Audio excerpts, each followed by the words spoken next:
All right. And welcome everybody to Creativity Conversations. This is episode 7, and I am so delighted to have the lovely and talented Marina Galan with me.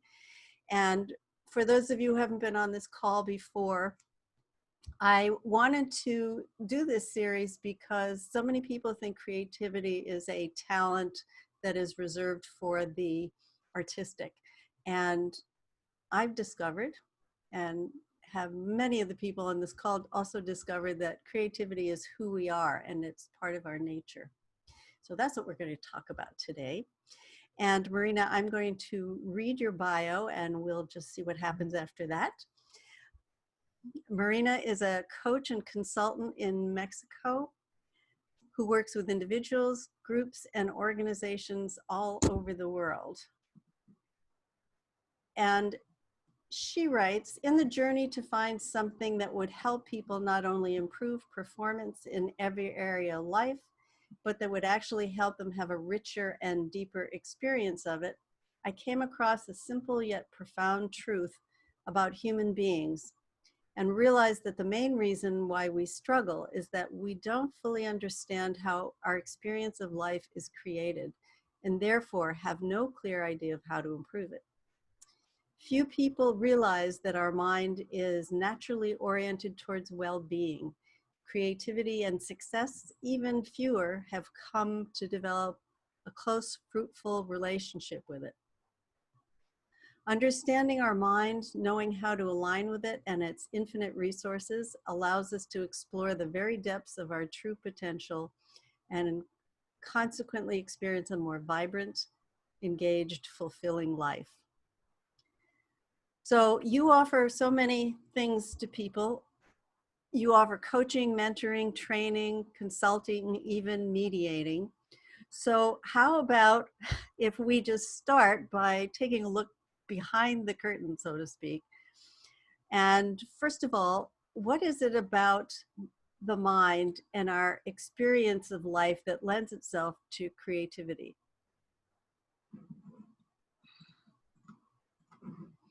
Okay.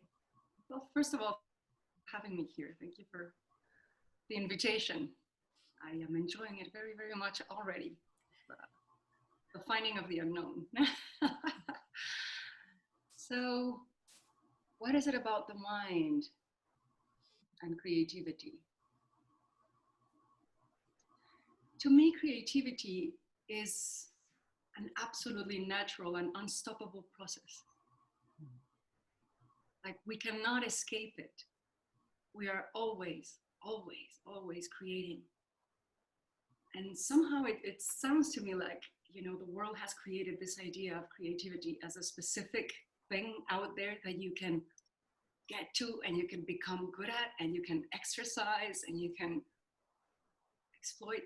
But in reality, we miss the fact that creativity is the very essence of our experience. Like, we are in a process of creativity all the time. It is not interrupted ever, not when we are awake, not when we are asleep, not even when we are unconscious. Isn't that amazing? It is amazing. So for someone who's never heard what you're just saying now, how would they notice that? How would they begin to notice? Okay, first of all, let's go back to the beginning. Oh boy, that's pretty far back. Okay, so the concept of identity is a created concept in our consciousness. And so on from the moment we create an identity, we attach to it all sorts of things like, I am not a creative person. But that in itself is a creation. Do you see? Every decision process that we make is a creative process, regardless of whether we are, cheering ourselves on to something or talking ourselves out of something. That is a complete creative process in and out of itself. We reach a decision by creating a whole process to get there. Yes? So, Yes. um, understanding the nature of creativity as it is presenting itself, as it is always happening, opens our eyes to a new reality in which we can actually see in real time our own creations and how that is happening via our mind. So that every experience is being created through us here and now. And we are inevitably collaborating with that. Inevitably. So there are no techniques or tools or tips or strategies that make that more evident. Well, here's the thing. It is so prevalent that it becomes invisible. And so in reality, the only technique, if you want to call it that way, the only possibility to become aware of it is becoming aware of it, noticing it, like just starting to see how it is that it is getting created, realizing that, right? So yeah. we tend to believe that our thoughts are ours. Not only ours, we tend to believe that our thoughts are us. And in reality, if you kind of look at it closely, if you observe it closely, you will see that every thought that you have is in reality a thought that is suddenly there, and you are just becoming conscious of it. Like, it is not you who are creating the thought. It is there, and you become aware of it. It is being created in you. Yes? So I totally, you're preaching to the choir with me. And one of the things that I've seen this most directly, even though it is an artistic reference, is when I'm creating something with paper and paint or writing something, is that it seems to me that we're much more of a channel than a, well, not even a channel. I think we can even go further than that, that's who we are, and we're giving it a vessel or a form for it to be expressed. Absolutely. Yeah. So you see, so here's the thing. If you understand the inevitable process of creativity, the natural process of creativity that you are a part of, it becomes such a delight to be able to, the word you used, express it. There is no need to construct anything. There is no need to invent anything. It's just an expression of that creativity that is always happening, and that is especially wanting to happen through us, right? So the way a thought or an idea can be expressed through me is completely different from the way it could be expressed through anyone here.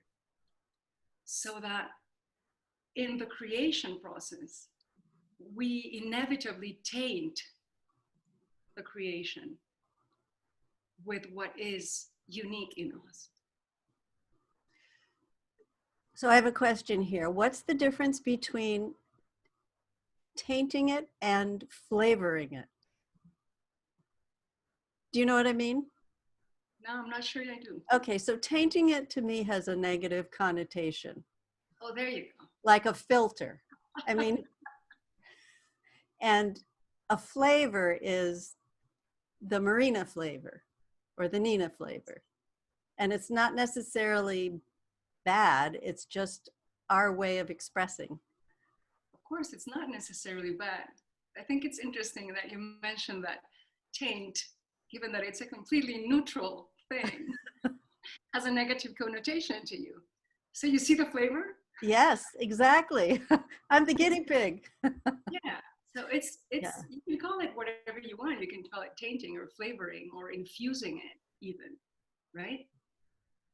But as long as we are just in, here's the beauty of it, as long as we are in the process of expressing, the starting point of expression is wholeness. Mm. is absoluteness. Everything is there to be expressed. You see? Yeah. Whereas when you are trying to get something or get somewhere, the starting point is a place of lack. Mm. It's a place of attaining. Do you see? Yes. But Yes. when you are expressing, and this is true not only in the arts, this is true in sports, in relationships, in games, in everything. When you begin the journey from a place of wholeness and completeness, only expression is possible. Yeah. And this reminds me of the Sufi understanding of life, like where the Sufis realize that everything is complete, the whole process is complete, and we're just remembering. And so there is nothing left to do except celebrate. And the way they celebrate is through expressing art. So every Sufi is an artist, poets and painters and musicians and all sorts of things. But their only goal is expressing that wholeness, that completeness, through the never-ending process of creativity that we are involved in. Even their dance is a whole symbolism of the process of creation, where they hold one hand up to receive and the other hand down to give. And the whole path is through the heart. You see the flavor and the infusion? Yes. And they tilt their heads to the side so that the ego doesn't get too much in the way, so the rational doesn't get too much in the way. And they spin as a metaphor of this possibility of creation. It's a bit of a paradox, understanding ourselves as both the creatures and creators. So can I take this conversation back to what you had said earlier about creativity and identity and how we create our identity? And so many people are on a spiritual quest to find themselves or realize themselves. And it seems to me this understanding that you're sharing is such a 180-degree change, because so many people think that we have to create it, we have to make it happen, we have to do practices to be who we really are, rather than to understand that we already are who we are. And again, it's, you put it with the Sufi analogy, that's, we're always expressing it.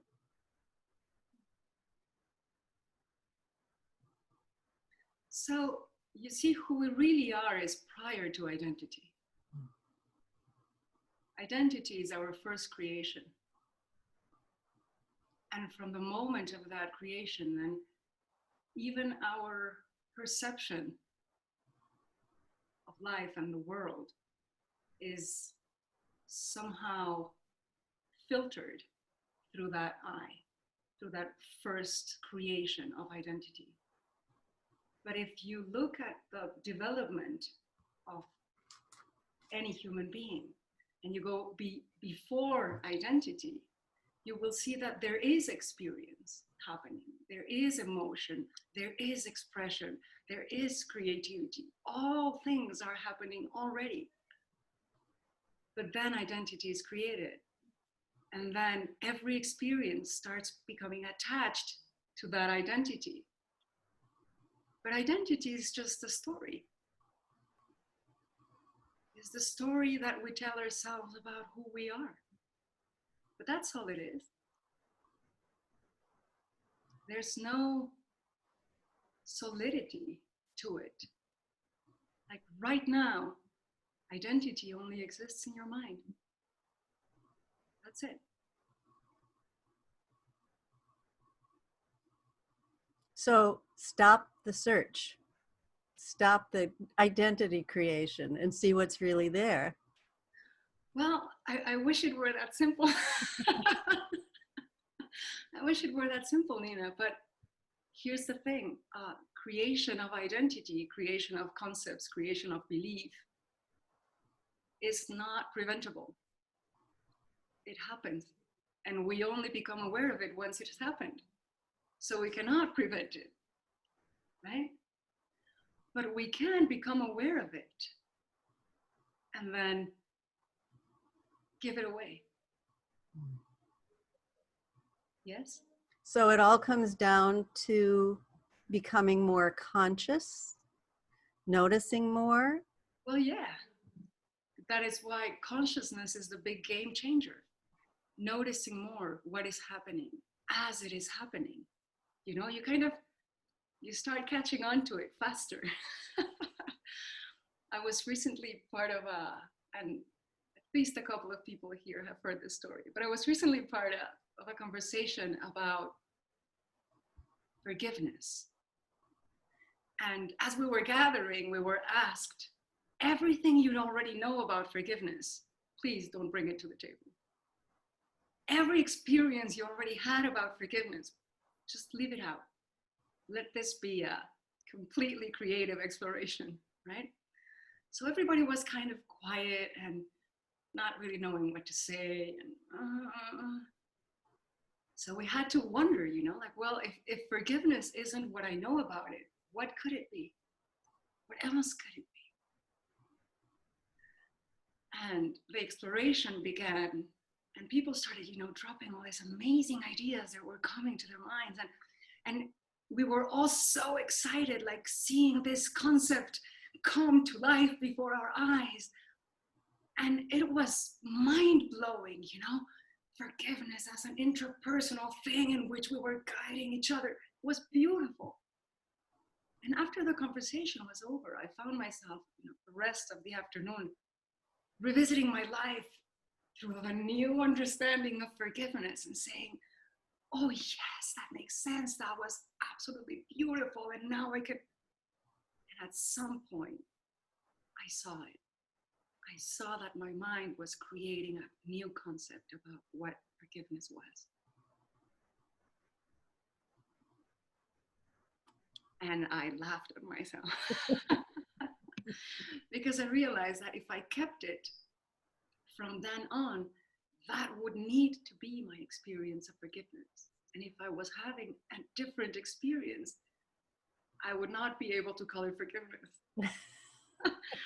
I would not allow myself to forgive. Do you see? Yes.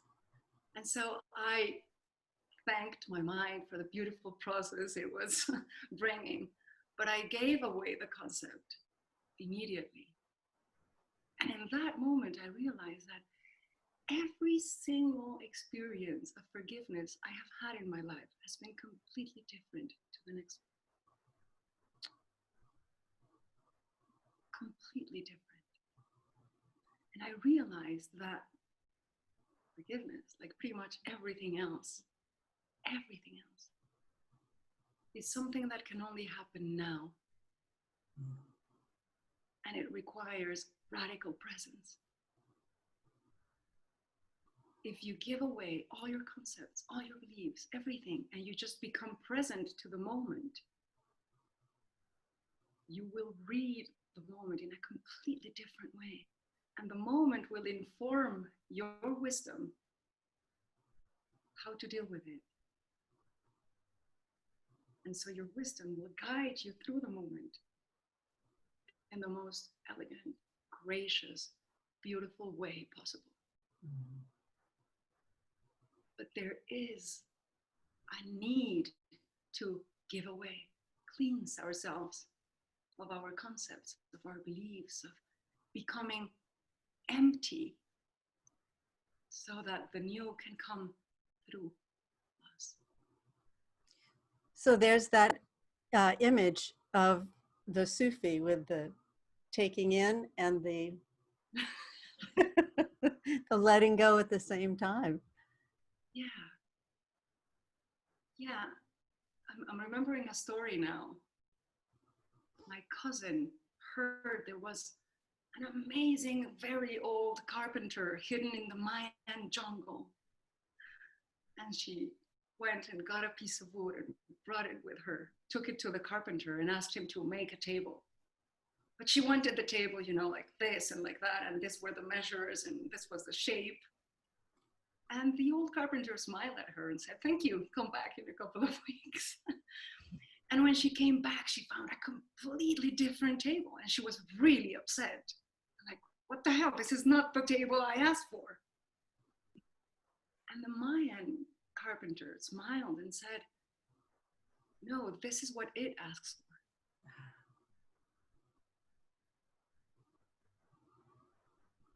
And they had this exchange of, no, what do you mean it asks for? I am the client. I am asking for something completely different.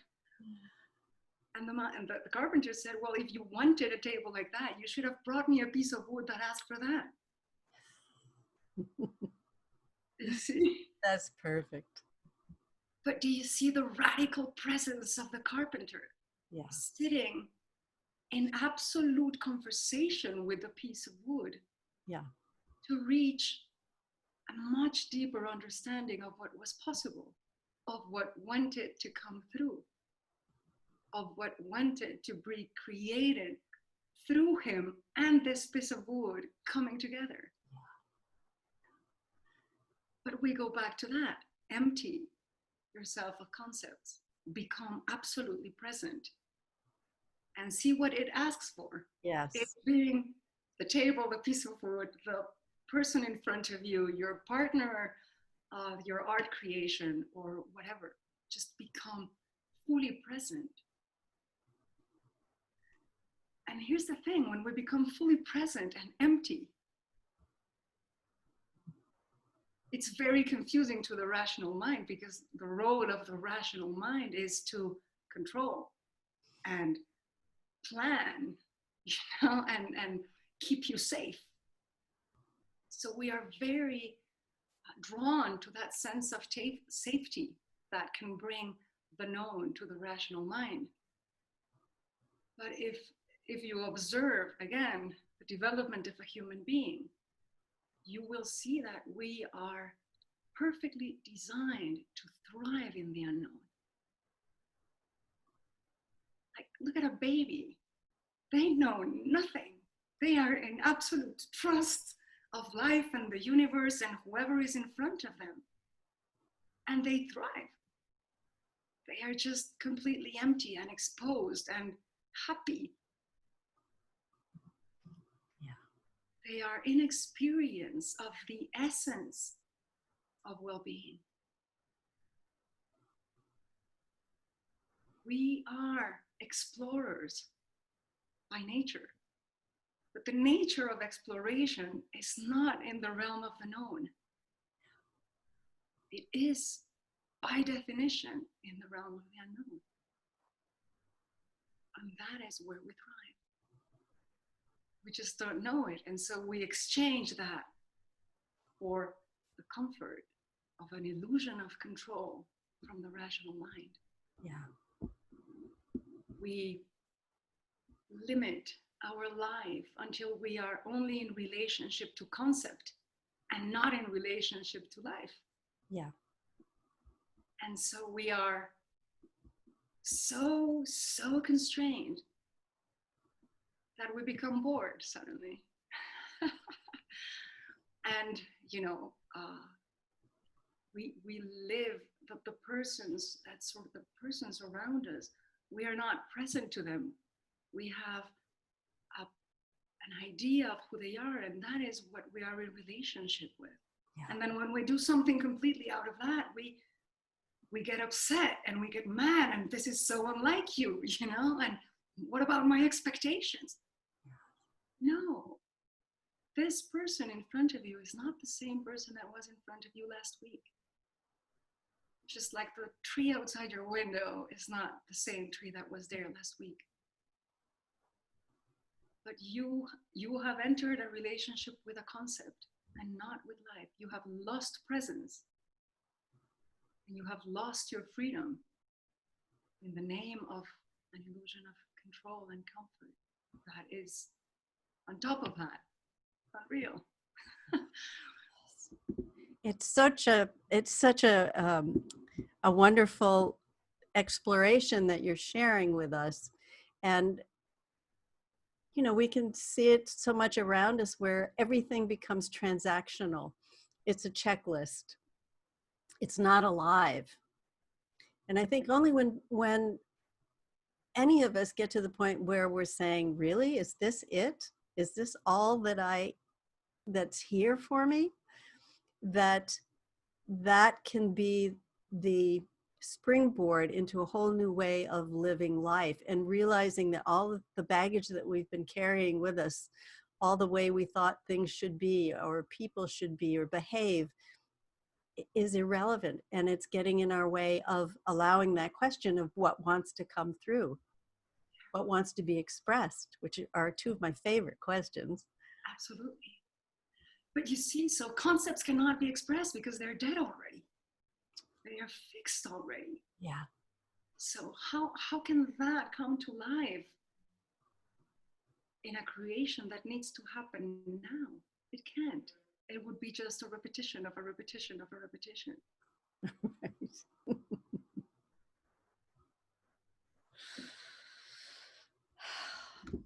So I've been reading a book called The Highest Goal by Michael Ray. And the tagline of the book is "The secret that sustains you in every moment." And I think that's actually a tagline for this conversation. Maybe. It may be. But you see, Nina, the interesting thing about getting trapped in your own world of concepts and becoming bored by that and stale. You get to that point of, really? Is this all there is? And then you become like a extreme experience junkie. You go looking for more. You need, I don't know, bungee jumping or sabotaging a relationship or any of the above, instead of just becoming present to the magnificence of life now and rediscovering the tree and rediscovering the person in front of you and rediscovering yourself and forgiveness and breakfast and anything, flavors, Yeah. whatever. And in this becoming conscious of what we are doing to ourselves as we enclose our lives to this concept world, Yeah. we realize that we are ultimately free. Absolutely, irrevocably free. We are so free that we are free to engage ourselves in a world of concept and thought. That is how free we are, isn't it? That blows my mind. Like, you want to do this to yourself? Sure. The skies will never open and a finger will never come out of it saying, that is not the right way to suffer. You can do it the way you want. And the entire universe is contemplating you in absolute respect. Talk about creation, right? I was just going to underscore that word: creation, creativity, permission, freedom. It's the essence of everything. But we are free to create shackles and prisons and whatever. And heavens and yeah. Yeah, we can create hell. And we often do. We often do. Yeah, constantly. Yeah. And so come to terms with the fact that you are the creator of your experience in any given moment. Just because you attached yourself to a concept and held it as truth makes it absolutely ridiculous. And so this idea of giving it away, for me, it has become the very essence of offering. I offer the creation of my mind in exchange for a new experience. For life. I offer myself in exchange for the unknown. That is a good trade.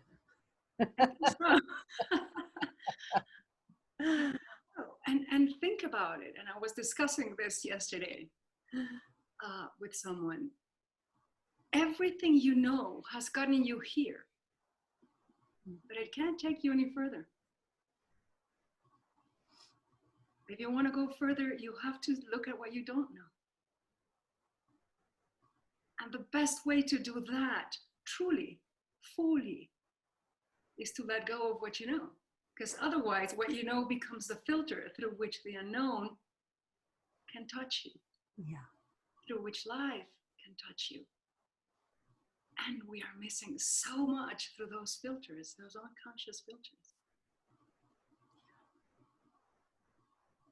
But I'm not going to refer to that as tainting, because that's just a concept too. There you go. But you made the concept a bad concept in your head, and now you don't want to use it. That's not a bad experience. Cool, go for it. You're free to do that. Yeah. Yeah.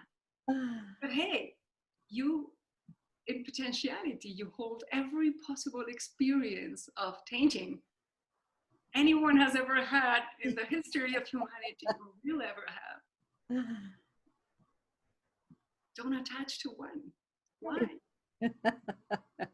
Oh, that's lovely.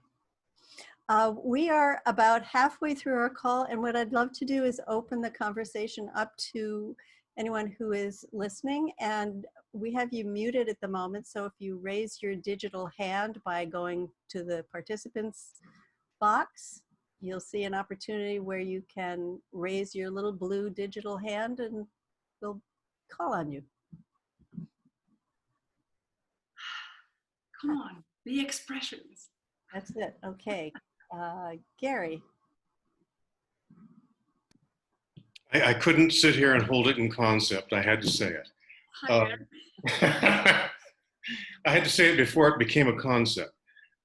No, I was fascinated earlier when you were talking about how concept shuts down creativity and how it gets in the way of seeing anything new. But there was something else in there that I heard, and I'm sort of trying to recapture it now. I'm sorry, it all got lost because I've been so paying such rapt attention to what's going on, because this is really a fascinating, wonderful conversation.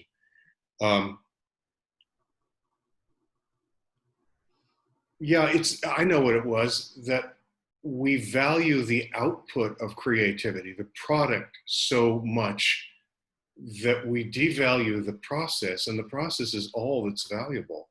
The outcome is just, it's like exhaust. It's just a byproduct, you know.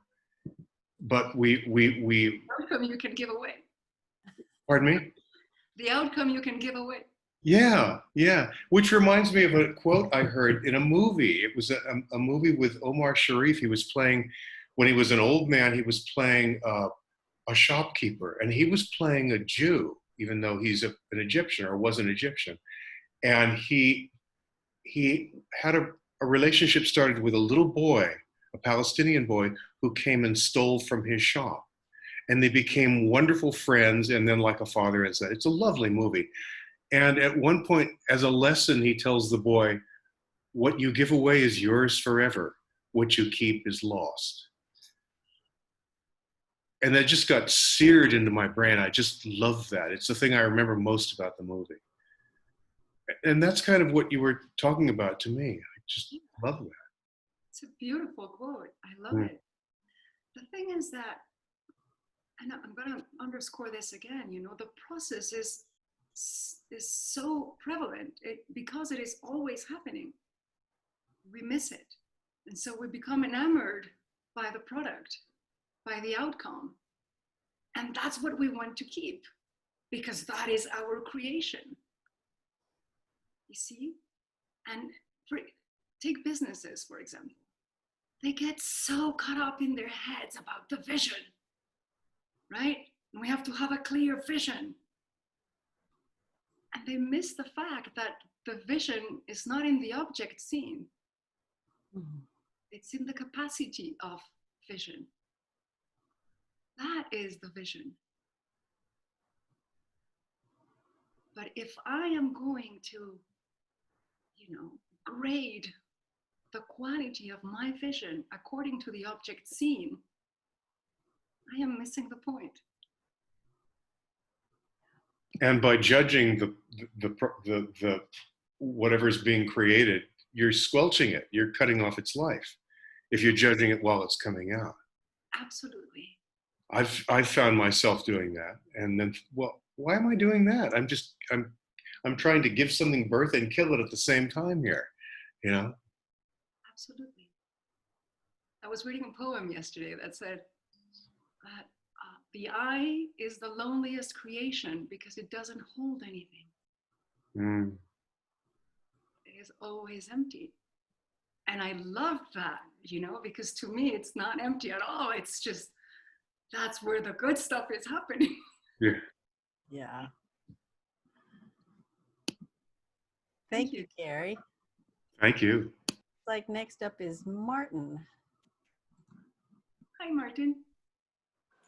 Hello. Hi, Nina. Hi, Marina.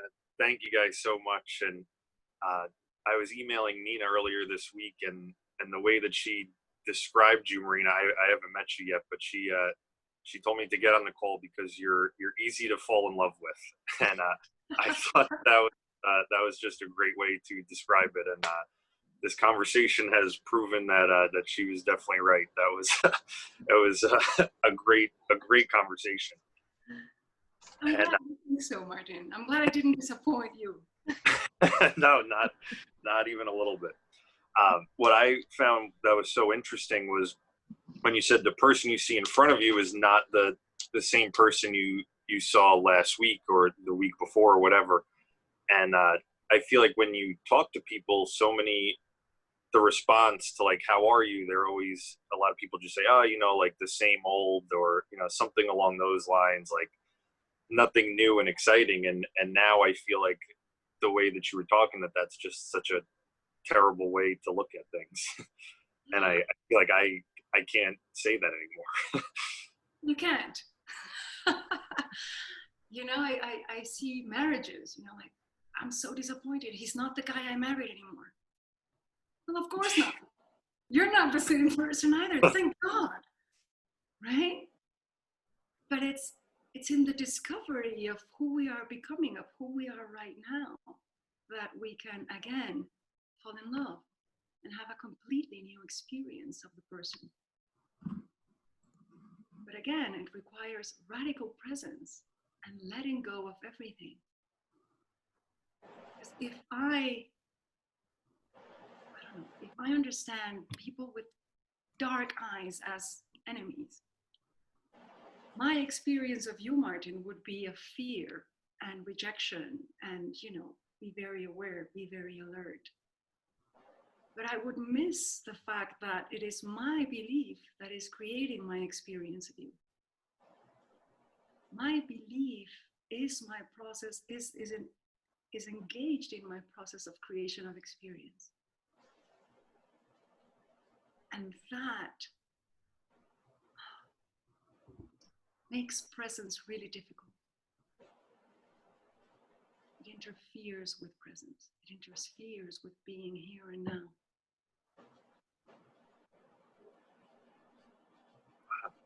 Yeah, it makes so much sense. That's amazing. I feel like once I leave this call, is just going to be a new way of seeing things. So I appreciate that. Yes, Martin, but I'm going to give you one more thing. Please. Yes, all that with the person in front of you, but yes, all that with yourself. Because you are not who you think you are. You cannot be.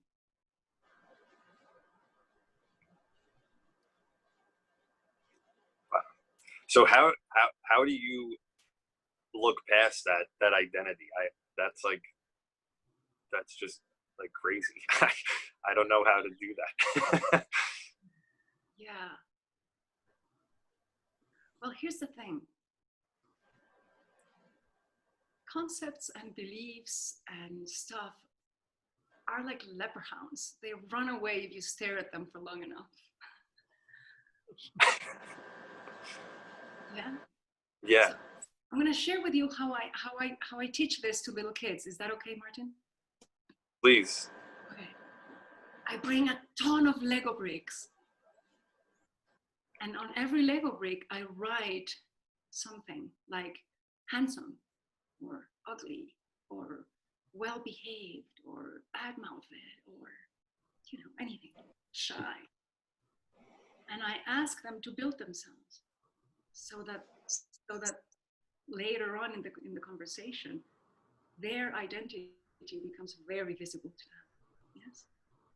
So they build themselves up, and then we have a tiny chat about essence and truth, and how for something to be essential and true, it has to always be present and be true for everyone. And so then we go brick by brick. So are you always bad-mouthed? No. Okay, so we can take this away. And are you beautiful to every single person? Well, no. So we take that away. And so we end up deconstructing the identity until they realize that every brick is theirs to use whenever it's necessary, but they will never be the bricks. They are the space in which the game happens. But the space is empty and clean, and it can never be attached to a brick. It can never be touched or made anything less by the bricks. Wow, that's amazing. Make sense?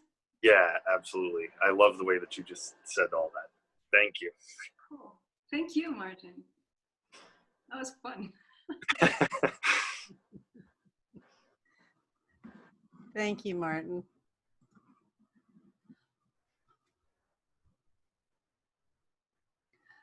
I love your reference to who we are as the space in which everything is happening. Because it doesn't seem like it can be anything else when you start to discard the concepts and the assumptions and the expectations. Yeah. See, when you understand yourself as a blank page, living from any other space stops making sense. Why would I limit myself to that? Yeah. And yet today, when you say, hi, how are you? Who are you? You give the story. You give the whole story. I am a shy person who is very uncomfortable in this type of situations, speaking in front of people that I don't know. Yeah, well, that's not true. That's not true. That can be the experience I am having right now, but that will never be me. Never. And we are so hard on ourselves and on others. I am damaged goods. I lived through all this. I have these thoughts and these feelings, and that means about me, a world. And it's just made up. That is being created in the moment. Such a gift. Yeah. We have another person with a question. It's Karina. Hi, Karina. Welcome, Karina. Hi, I'm so sorry I missed the first 15 minutes. I literally just came across this on when I was checking my Facebook feed. So I'm so glad that I caught it. It's very timely for me and the whole question of concepts because I've just been made redundant this morning. And so to me, there's a whole lot of thinking a concept around, redundancy. And I loved what you said about, don't attach yourself to the concept of how things should be, or what all that sort of meaning of what it is to lose something in your life, your income. what else did I love? It's just inspirational of yeah, the power of the unknown without the concept of what's possible to be created. Because for me, jumping to fear is maybe the first reaction, but then just stepping back and knowing that there is all of this inside that's just waiting to see what will come out and what will be created from this new space that I've been gifted. So I don't know if you had anything to add around that, because I'm sure a lot of people are sort of facing similar situations with the economy at the moment. And creation becomes more sort of like, almost like, oh, there's something that has to be created rather than just allowing it to come. Yeah, how do I do that? Yeah. Yeah, God, thank you for touching on that, Marina. That's beautiful and timely. So there was a very famous business book a few years back that one of the quotes in it became like famous globally, you know, and it said, the best way to predict the future is to create it. Do you remember that? Wow, that's cool.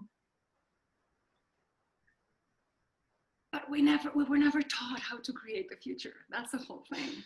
And the future never gets here, so it cannot be created. That's the whole point. Yeah. Now,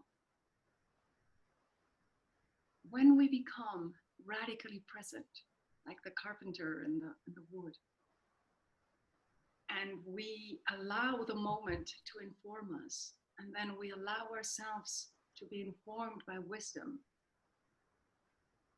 we are operating under the best possible option. You see? Because then the world, and I am going to use this word very intentionally, then what is needed is not tainted by my thinking and my concepts and what I think should be, right? So I become present to the moment. I respond only to this moment. But responding from that space allows the best possibility to be created right then and there. And that is how you create future, by creating this moment at your best possibility. You see, we tend to think of the future in terms of absoluteness. So I cannot move until I know. It's like I have to see the whole staircase before I can take the next step, because I don't know if this next step is going to take it, you know? Mm-hmm. And we don't.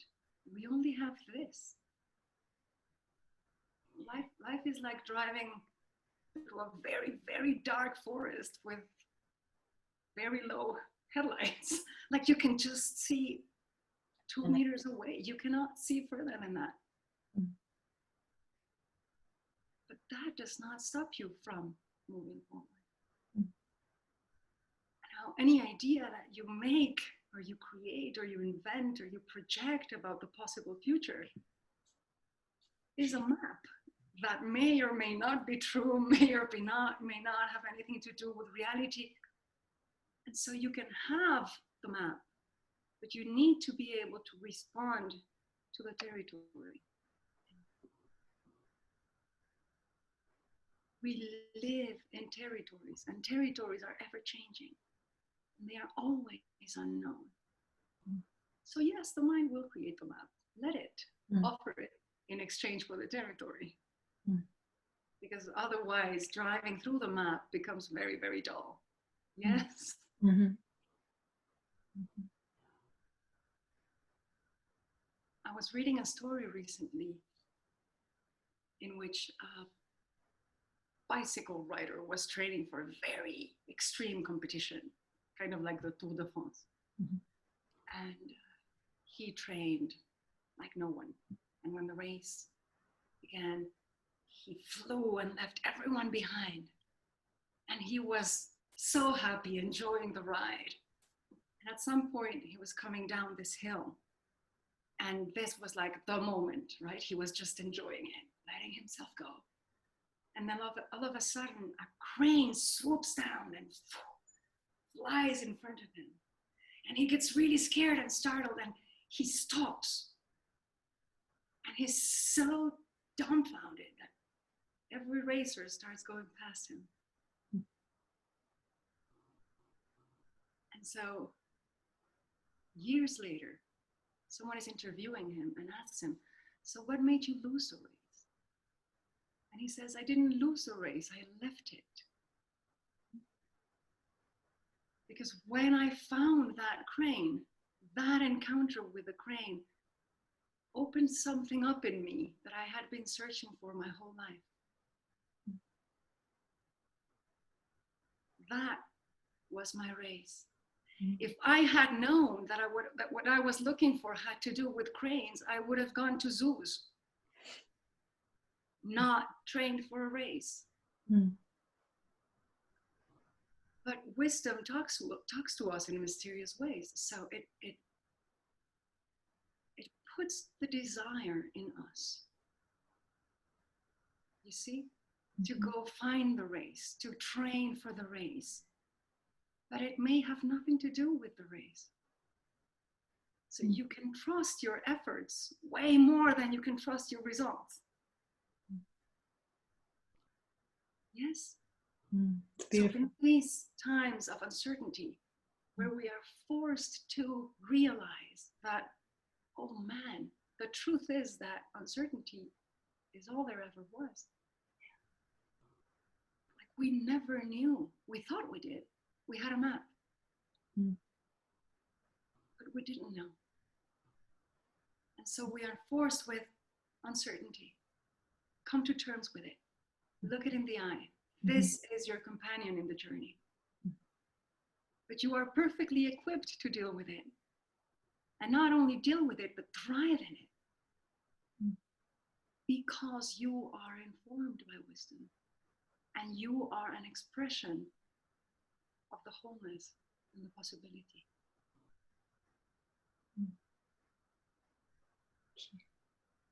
So listen to those whispers inside. Listen to those, what wants to come through me. I just really feel like painting. I really feel like swimming. I really feel like planting a tomato plant. I don't know. Whatever it is, trust that. Because if you trust what you think should be the construct of your ideal world based on past ideas and projections, we're missing life. Life came out to play today. Also. I did feel that. I felt the openness of possibility, you know, like, ooh, what's next? What's coming next?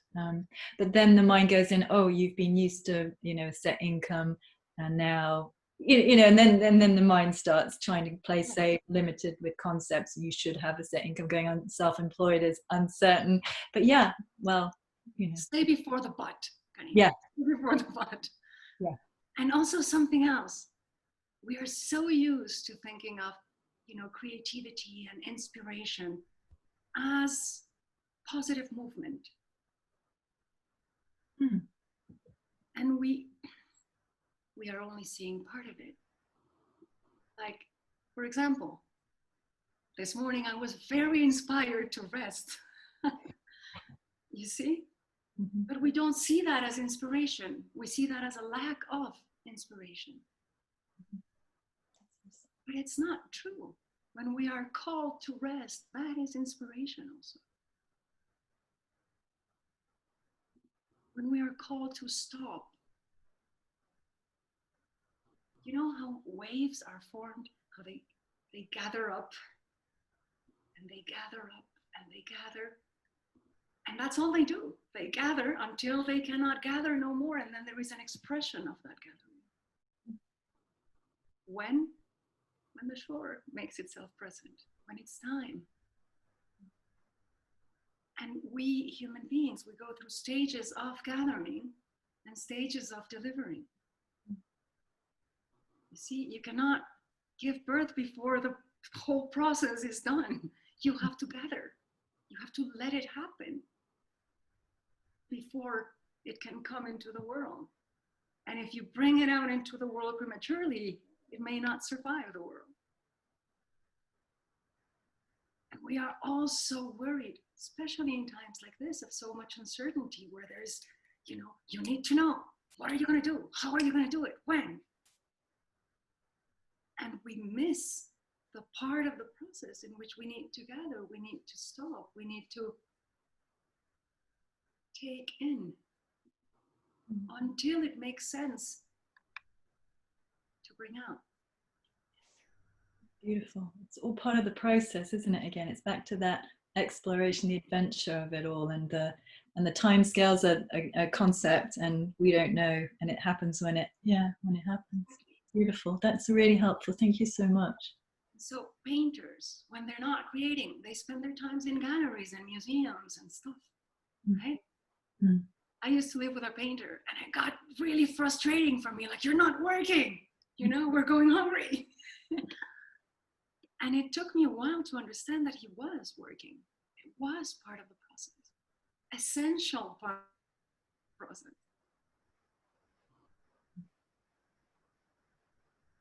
So in times like this, a lot of people are being called to rest and gather.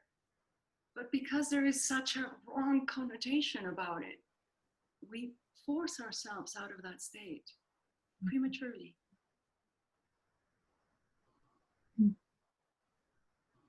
Cool. So trust you. Give yourself anything you need. Radical presence, radical kindness.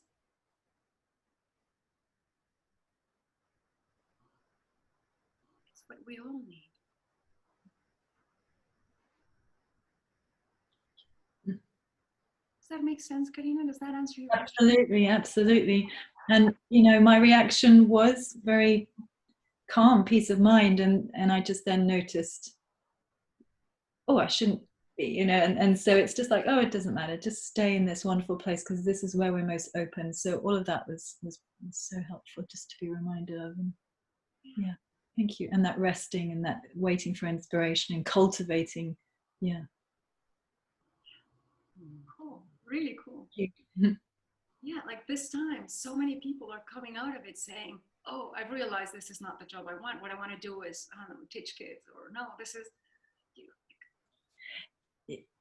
we didn't have time to realize that, and now we did. And sometimes I think, the universal God or whatever gives us a little nudge, a little push, because sometimes it's an opening that we just weren't brave enough to take. I don't know, that's probably maybe a concept, but yeah.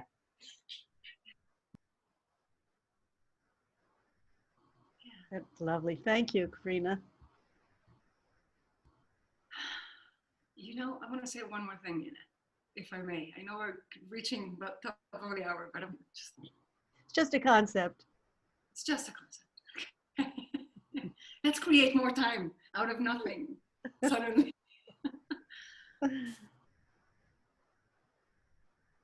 You know how we tend to separate ourselves from life? We were talking about this yesterday. We tend to separate ourselves from life the way we separate ourselves from nature. Like there's nature and there's me. And how do I help nature? And we do the same with wisdom, and we do the same with life. Like it's me and life, and can I trust it? And we miss the fact that we are part of the same thing. We are made of life and nature and wisdom and inspiration. We are it. And we are so good at seeing how everything is being guided, how roots are being guided to humidity, and flowers are being guided by light, and I don't know, rain is being guided by gravity, and whatever. We see guidance and wisdom everywhere. But when we separate ourselves from that, we miss it in us. And then we start ruling ourselves by concepts instead of allowing us to be brought forward by the force of life and wisdom and inspiration. That is all that is ever going on.